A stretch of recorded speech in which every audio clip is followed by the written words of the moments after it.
Salut à toi, jeune padawan de la mécanique. Donc la plupart d'entre vous, vous êtes là peut-être pour la pause de la chaîne. Donc si t'as pas suivi les dernières vidéos, j'avais déculassé pour voir l'état des soupapes suite à une casse de chaîne de distribution. Donc là j'en suis à la phase remontage. Donc dans la dernière vidéo j'ai remonté la culasse, tout remis en place. Maintenant je m'attaque à la chaîne. Comme tu peux le constater, j'ai laissé ce qui me reste de tendeur de chaîne, mes guides et mon plan de joint qui n'est pas propre. Donc première étape naturellement, ça va être de démonter tout ça et de nettoyer mon plan de joint pour accueillir le futur cache distribution et les futures pièces, donc patins et tendeur de chaîne. Allez. Donc avant de faire tout ça, bien sûr, si tu n'as pas suivi, j'ai bien sûr pigé arbre à cam, donc ici et ici. Même si un seul serait suffisant en fait, comme là ici on a un engrenage, on les a, donc on pige tout ça. Et j'ai pigé donc le bas moteur juste ici, donc ça rentre directement dans la boîte à un endroit bien spécifique. On ne peut pas se tromper parce qu'il n'y a que là que ça rentre en fait, tout simplement. Et bizarrement donc sur ce moteur, tu le cales pas, tu le piges pas au point moro. Quand tu le piges en fait, tu as tes 4 pistons, donc 2 et 2, qui sont exactement au même niveau. Une fois que tu as tout démonté, du coup tes patins et tout le reste, tout nettoyé, tu te mets tout dans le bon ordre du moins. Et une fois que c'est tout propre, bon là ça paraît pas, ça ressort jamais bien à la caméra, en plus il fait sombre, bref. Tu peux te permettre du coup de remonter le reste. Alors moi au préalable, hop, je m'étais un petit peu préparé. Bon comme d'habitude, tu vas entendre des voitures qui passent dans la vidéo. Comme d'hab. Voilà. Donc tu vas avoir tout ça dans le kit. Lubrifiant anti-friction à mettre obligatoirement sur ta chaîne au moment du remontage. Moi j'ai pris un kit avec toutes les poulies en fait. Donc du coup là j'ai ma couronne dentée entre guillemets de l'arbre à cam. J'ai la même pour le vélo, mes patins et normalement j'ai une tige, elle doit être en dessous pour le graissage. Cette tige là que j'ai démontée, bon, en soi ça si tu la débouches bien dans la logique, ça ne sera pas emmerdé, mais il y a celle-là aussi. Et du coup je vais utiliser toutes les vis neuves fournies dans mon kit là, et je vais utiliser du coup les couples de serrage que j'ai dans ma revue technique pour être vraiment au top du top. Waouh, Audi, c'est presque beau hein. Donc j'ai mis mon pignon en bas, hop, tu te prépares à tout ça, tu n'as plus qu'à le mettre. Et je vais te montrer la suite des événements. Une fois que c'est mis, en fait, tu le mets comme ça, parce que sinon tu n'y arriveras pas. Et il y a ça sur ton galet tendeur là. Tu vois ça? Ça s'appelle touche pas petit con. Tant que ta chaîne elle est pas mise, en fait, il touche pas. Sinon, comme c'est un galet tendeur hydraulique, là il n'y a pas de pression d'huile, on est d'accord, mais il y a un ressort dedans. Ça va venir te pousser ton patin et tu vas galérer pour refoutre ton patin.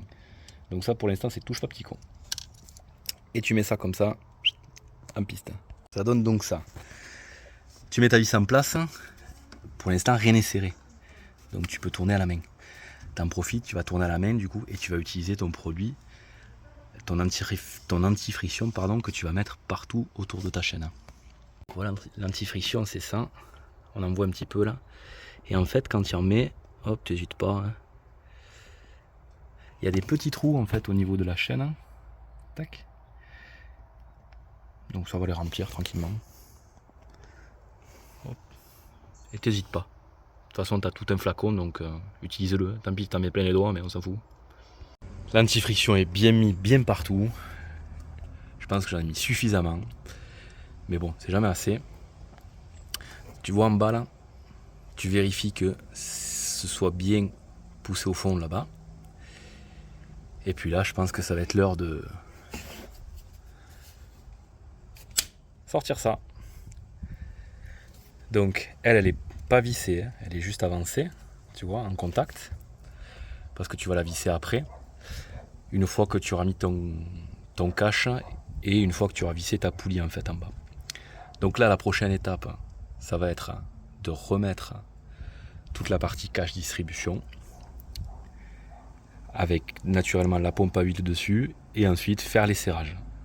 J'ai mon petit joint Et moi ce que je fais en fait c'est qu'au niveau des jonctions, donc là entre la demi-culasse et la culasse et le bloc, je vais mettre juste un brin de pâte à joint.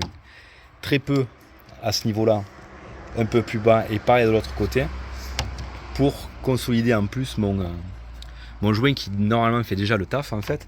Mais comme on a un changement d'état en fait entre même si là c'est de l'alu, on va être d'accord, la culasse en elle-même elle va pas chauffer aussi vite que le reste, pareil pour la demi-culasse et pareil pour le bloc. Donc la dilatation sera pas la même. Mettre un pet de pâte à joint qui est un peu plus souple, je pense que ça ne peut que renforcer le schmilblick comme on dit.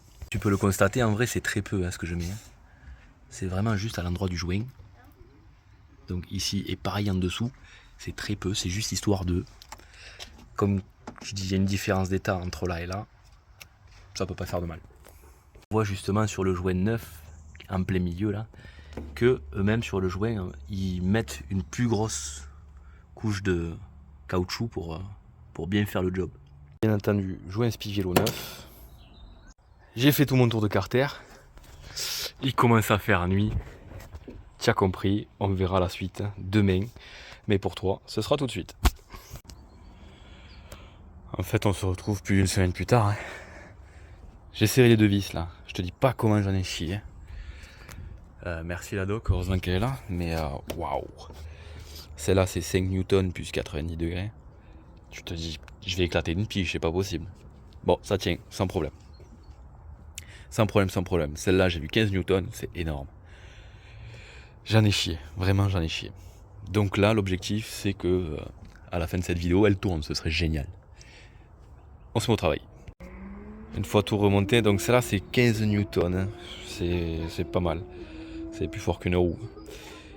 T'en profites, tu te remontes ta pompe à eau et tout le tralala. T'as de la place. Et après, support moteur. Là, ça ressemble plus à un moteur. Je ne t'ai rien montré.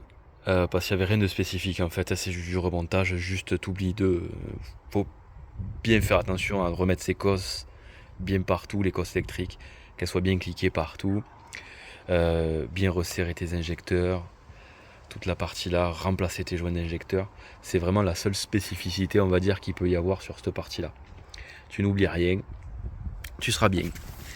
Et ce qui me reste à faire, tu vois, j'ai commencé à gratter un petit peu, mais c'est finir de gratter, mettre mon carter dur, l'huile, le mettre en huile, et puis on sera bon. C'est un truc, tu vois, sur tout ce qui est partie accessoire, hein, avant de remettre ton support moteur, ben, tu vas te remettre ta cour accessoire, ta pompe à eau, ta cour accessoire, et après tu te remets des supports moteurs, tu as beaucoup plus de place, tu es beaucoup plus à l'aise pour travailler. Il y a un truc que je t'ai pas montré en fait, c'est mes tours moteurs. Moi ce que je fais, j'ai une roue posée, hop, voilà. Hop, comme là j'ai fini, hop, j'ai une autre roue, j'ai mis la 5e et je vais tourner ma roue. Et là je fais mes tours moteurs. Et tu forces beaucoup moins qu'avec ta clé au vélo. Je trouve ça plus pratique. C'est mon point de vue. Le premier démarrage, je trouve intéressant. Voilà, je te cache pas, je l'ai amorcé avant en huile en fait, en la faisant tourner dans le vide. Et j'ai plus beaucoup de batterie donc j'espère que ça va aller, ça va le faire. Bon. Ça le fait pas, je vais aller chercher mon booster magique. T'en ai déjà parlé, il te sauve de pas mal de situations. Et toujours efficace. Toujours aussi pratique. Bref. Tu peux pas te tromper. Le noir sur la masse, le rouge sur le puce, t'es chargé à fond. Si t'as besoin d'un peu plus de jus, t'appuies sur boost. Ici, il fait clink. Et là, si le gasoil est arrivé, il va peut-être démarrer. On va voir. Parce que j'ai fait tourner quelques fois quand même la clé comme ça pour faire arriver le gasoil aussi.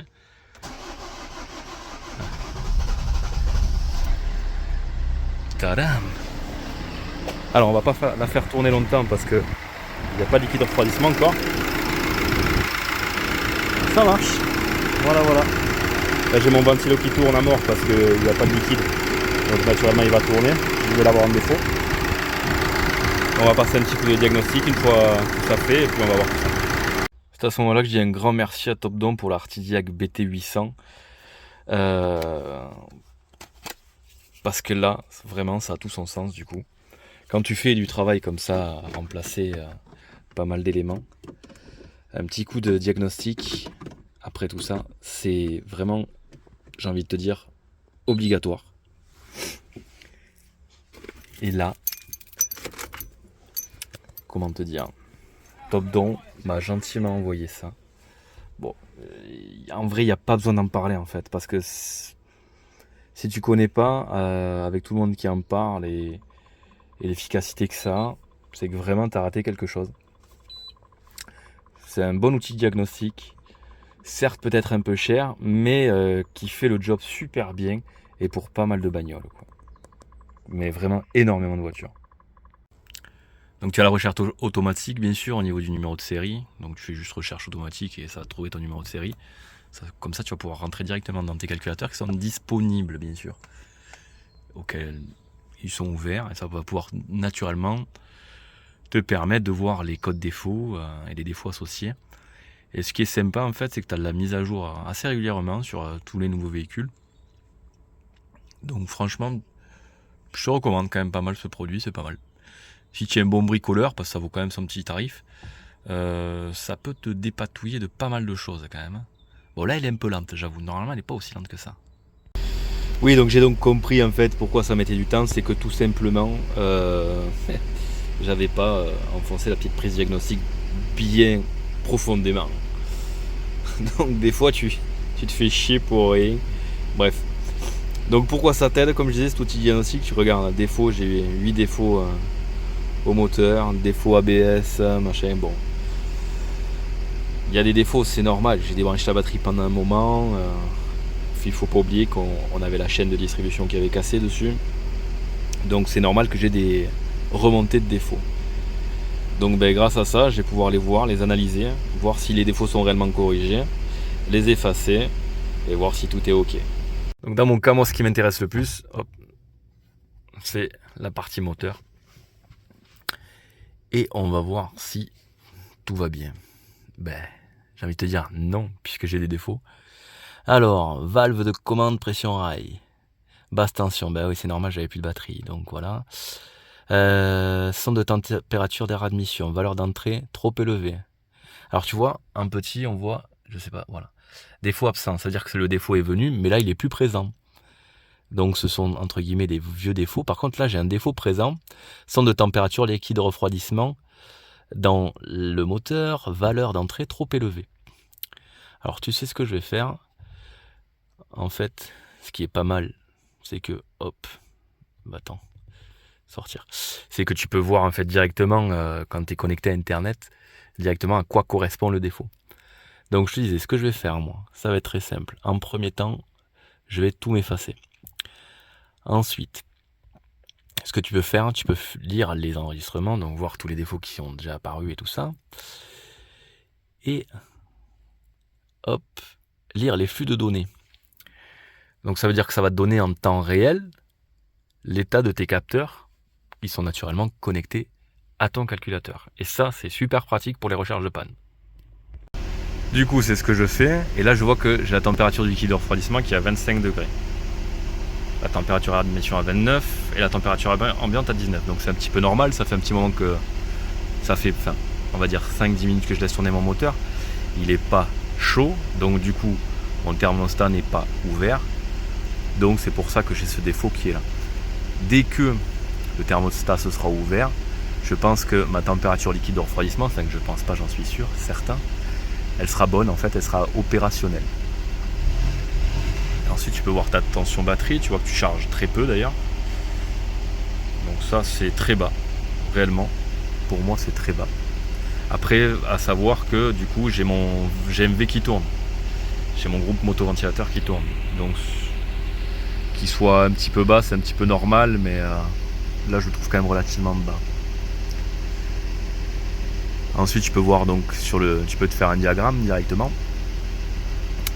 Voilà, c'est pas trop intéressant quand même, parce que c'est juste la température. Mais selon les valeurs que tu as aussi ce diagramme qui est disponible et tu vas le voir évoluer en fonction de tes informations, de tes différentes informations. Bref, c'est un outil de diagnostic vachement complet.